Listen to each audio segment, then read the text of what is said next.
Friends, welcome to Biology Made Easy. Today we are starting a new chapter, that is evolution. So, what is evolution? Evolution is a continuity of life with descent, with modification.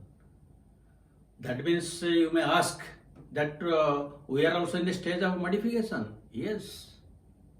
You should not think that you are in the climax of evolution. Yes, at present you are in the climax of evolution. But if you take rebirth after several thousands of years, then you will think that our ancestors were like this, that our ancestors are reading books, they are moving in vehicles, whereas we are moving simply by flying just like birds. We are not moving in trains, buses or cars, because the things will be completely different. The human being will be completely evolved in a new way, because evolution is a continuous process with modification, and we are in that stage of modification. So, in this video, we'll discuss how the earth in which we are living, how that was created and how the life originated. The earth is present in a universe. The universe is 20 billion years old. Universe is 20 billion years old. Now, how this universe gave rise to the solar system, gave rise to these different planets including Earth, that was given by the Big Bang theory by elementary. Big Bang theory. Big Bang theory given by Abbe elementary 1931. So according to this Big Bang theory, the universe was cosmic matter present in condensed form. Suddenly there is a fire explosion, and the sound was so great that it is unimaginable in physical terms. That is why it is known as Big Bang. And the cosmic matter broke into numerous pieces, scattered everywhere. And these scattered pieces were known as nebulae. That means if this is the cosmic matter in condensed form, it broke, and several pieces were thrown out into different parts, and each one is known as nebulae. Now later on, this nebulae was organized as galaxy. Now, when the cosmic matter broke into so numerous pieces and they expanded, the temperature came down, and different gases like hydrogen, helium are produced, and they are condensed due to gravitational force, and ultimately these different galaxies were settled. At present, there are around to 1,00,000,000 galaxies, and the galaxy in which our Earth is there, that is known as the Milky Way. The Milky Way, or it is also known as Akash, Ganga. And each galaxy has again 10,000 million stars.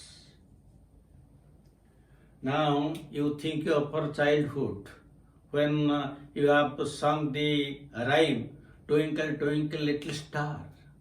What are these stars? The stars are this part of this Akash Ganga. So the sun is only one of the stars of this galaxy. The sun is only one of the stars of this galaxy, and this sun is surrounded by 8 planets. It is surrounded by 8 planets, satellites, comets, asteroids, and all these things is known as our solar system. That means if you think of our planet Earth, it is only a speck in the entire universe. That means how many how many galaxies are there, how many planets are there, it is unimaginable. They are coming in billions. And the sun with 8 planets, the satellites, the comets, that is our present solar system. So our Earth planet, the Earth, its life is 4.5 billion years. And in this primitive Earth, the atmosphere, the primitive atmosphere was a reducing atmosphere. It was a reducing atmosphere. That means there was no oxygen. And the Earth was surrounded by lithosphere. And in the lithosphere, from the molten lithosphere, several gases like ammonia, then methane, carbon dioxide, and water vapors were produced. Again, from the sun, the UV rays, when they fall on this water vapor, the water vapor broke into hydrogen and oxygen. Now this hydrogen is very lighter gas, so it escaped, and this oxygen, it combined with methane and ammonia to give rise to water and carbon dioxide. Now this water that is present in the solar system, when that cooled, it came in the form of rain, and in the earth there are some depressions. The depressions are filled with rainwater, and they are known as oceans. And the life has been created in these oceans. So this is how our planet Earth has been created, and how it is present in our Akash, Ganga, the galaxy in which our planet is present. And now let us discuss how the life has been originated in this planet Earth. So now we'll discuss the origin of life.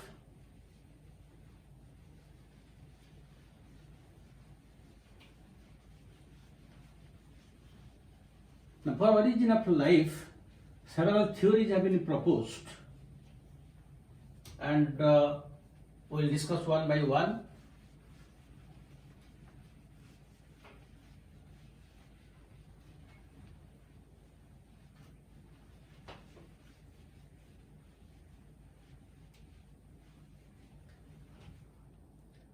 So, origin of life.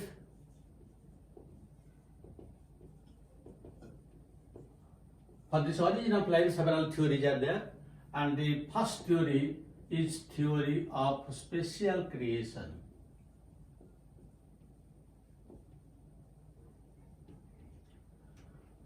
Now, this theory is mainly based on a religious basis. That means, according to the different religions, there is a supernatural power known as God.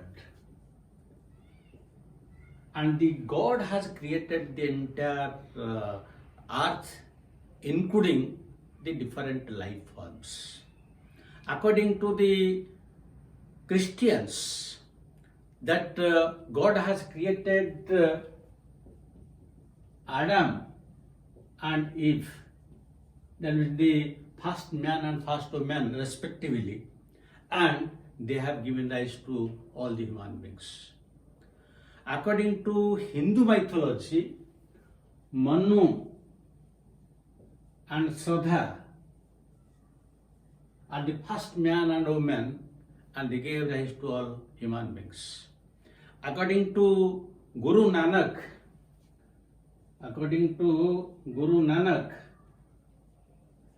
that the God is responsible for the creation of the entire universe, including all life forms, whether plants or animals.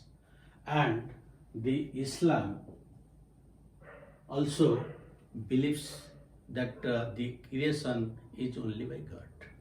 So all these things are based only on a religious belief, but scientists never believe unless they experimentally prove it. That is why this theory is not accepted by scientists. Now come to the second theory. The second theory is theory of catastrophism. Theory of catastrophism. So catastrophe means a disaster. So according to theory of catastrophism, there is initially there is a planet and different life forms are there. But due to catastrophes, due to disasters, and why did the disaster occur? Due to geological disturbance. And due to this geological disturbance, the catastrophe takes place, so all the life forms, they are destroyed. Again, there are new creation with more developed life forms. Again there is a catastrophe, so again all are destroyed, and again there is a new creation with more developed forms. This is simply a modification of this theory of special creation. But this is also not acceptable by scientists. Now the third theory is a theory of panspermia, or it is known as cosmozoic theory.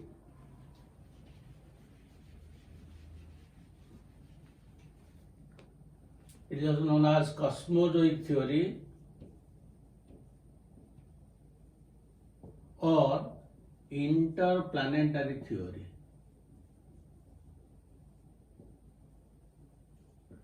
So according to this theory of panspermia or cosmozoic theory, from other cosmic areas, from other planets, life form have come in the form of certain resistant spores. Life has come in the form of some resistant spores. And these spores, when they settled in this earth, where the land is very fertile, these resistant spores germinated and all the life forms arise. But this is again not acceptable. Because how the living matter will come from other cosmic matter, and it has to travel a lot of light years, where it has to face the cold, dryness and UV rays, which the life matter cannot survive. That is why this theory is also discarded. Then the fourth theory. The fourth theory is a theory of eternity of life.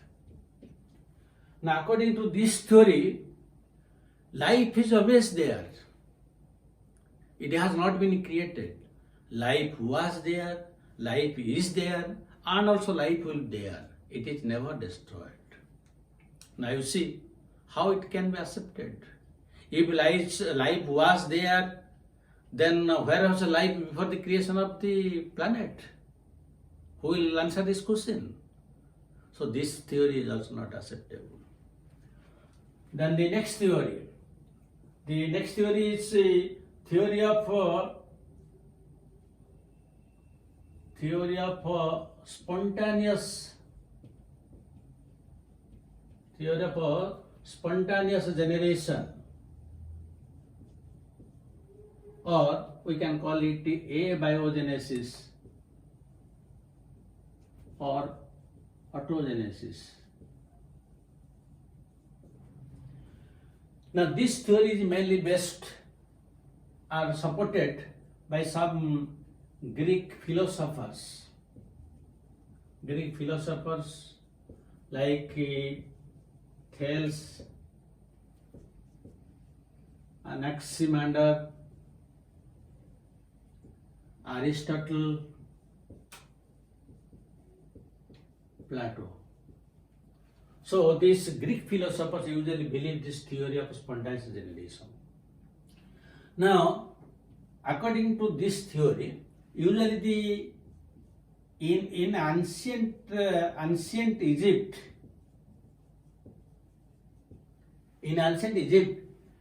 people were thinking that the frogs, snakes, crocodiles, they originated from the mud from the river Nile when the mud is warmed by sunlight. That means the frogs, snakes, crocodiles, they have been evolved from mud of river Nile when sunlight falls on them. Then again, Aristotle, the philosopher. So according to Aristotle, the insects, they arise from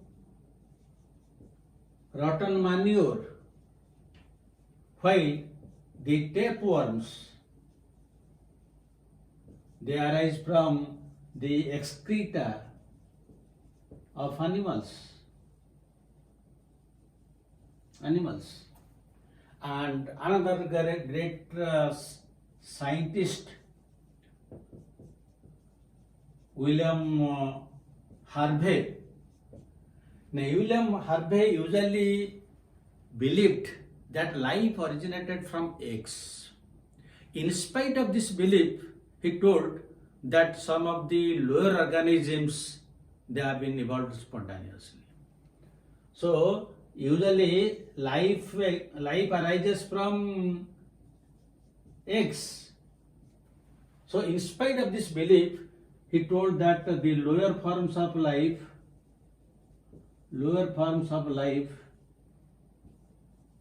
arose spontaneously.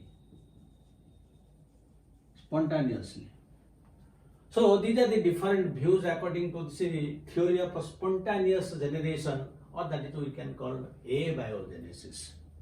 Then after this, there is theory of biogenesis. And the theory of biogenesis, that is theory of biogenesis,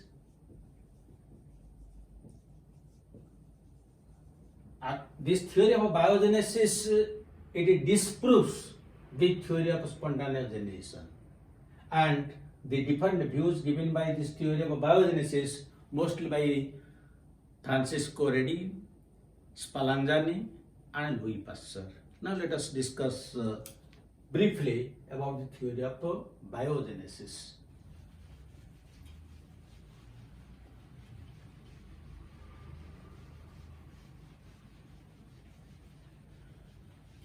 So the theory of biogenesis is providing some evidence against the theory of abiogenesis. So the different advocates of this theory are, one is Francisco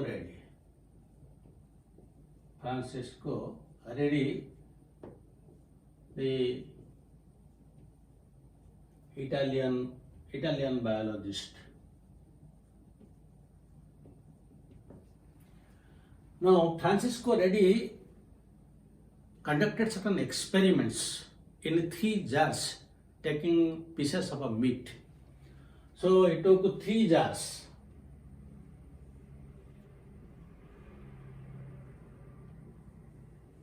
And in 3 jars he put pieces of meat or fish.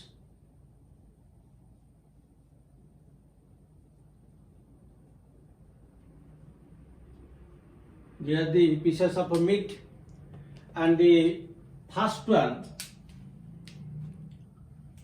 is covered by paper. The second one is covered by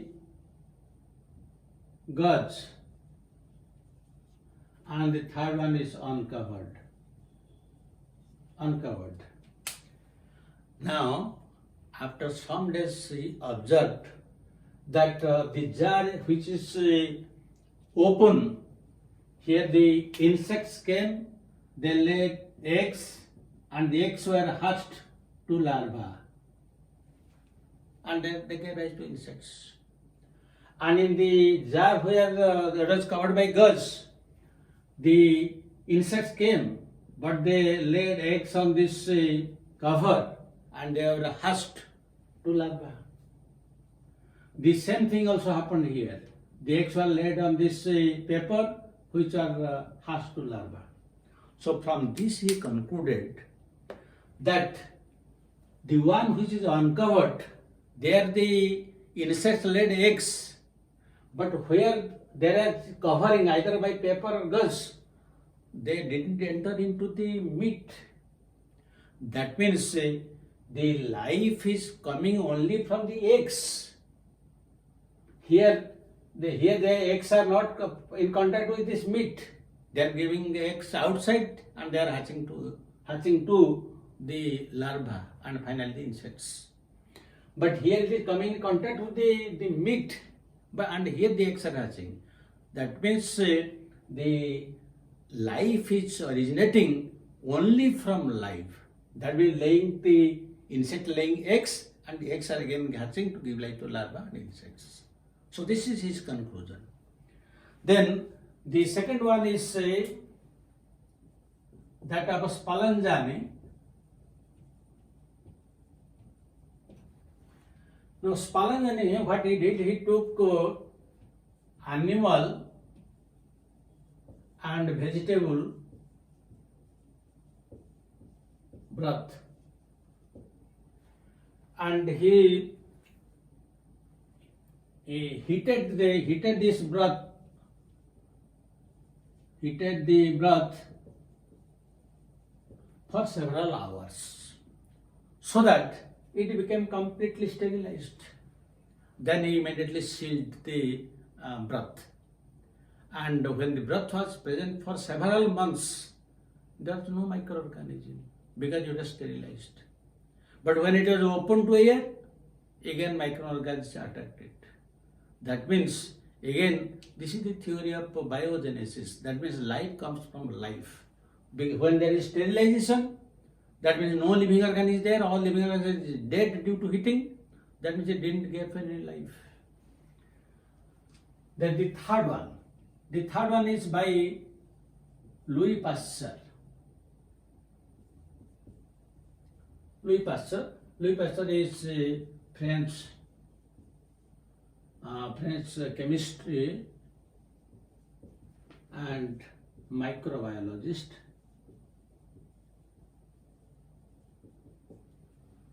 Spallanzani is also Italian scientist. Now, what is the experiment done by Louis Pasteur? Louis Pasteur took a flask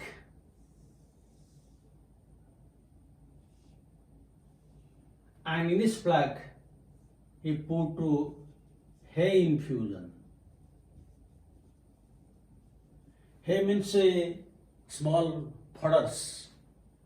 So here hay infusion was put, and it was heated. The hay infusion was heated. Then the neck of this bottle or flask was bent to give a S-shaped curve. Now S-shaped curve.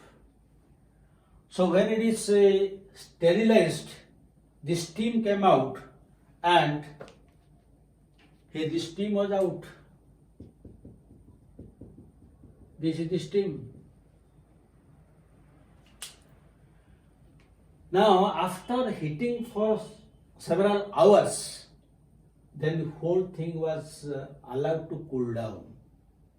And when it was cooled down, the steam which was moving, that is settled here.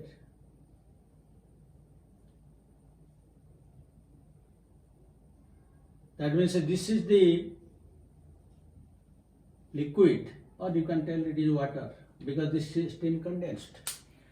That means now the hay infusion is completely sterilized and is separated from the atmosphere by this water present in this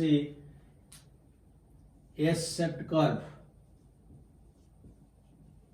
S-shaped, sometimes it is also known as swan curve. So now here water is present. That means this is not in contact with the atmosphere. And when it was infusion was kept for several months, no microorganism developed here. But some why microorganisms are not developed? Because this separate, the hair infusion was separated from the outside by this liquid water. But some of the microorganisms were found in this liquid water. In this water, some microorganisms found. And when again it was broken, then again microorganisms were present. But as long as it is sterilized and separated from the atmosphere by this water present in this bent curve, there is no attack by any microorganism. So again, this theory of Louis Pasteur proved that life comes from life, or life comes from pre-existing life. So if this is the conclusion, we are discussing origin of life. That means the theory of biogenesis. These theories, they do not give any idea how life has been originated. They gave idea that life comes from life, but how it is originated. And this answer we will get from the next theory, that is the modern theory or chemical theory or naturalistic theory, that we will discuss in the next video. But before closing, we have to discuss questions.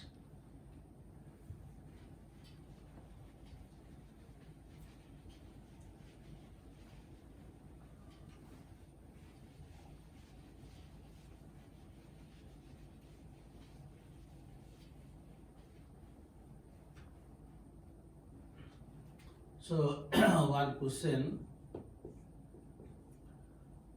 which of the following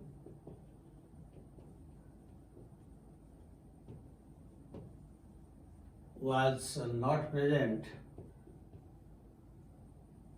Which of the following was not present during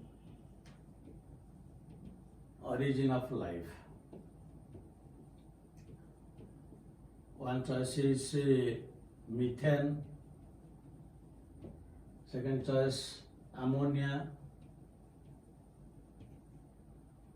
third choice oxygen, fourth choice hydrogen.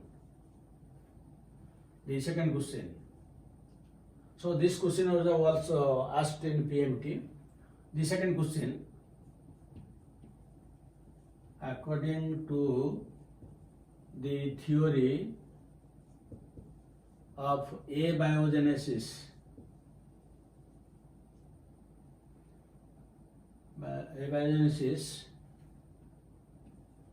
life originated from A choice non-living, second choice pre-existing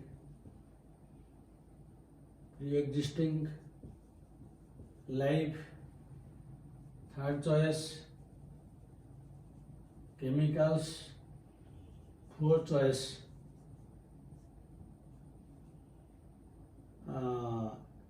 extrastellar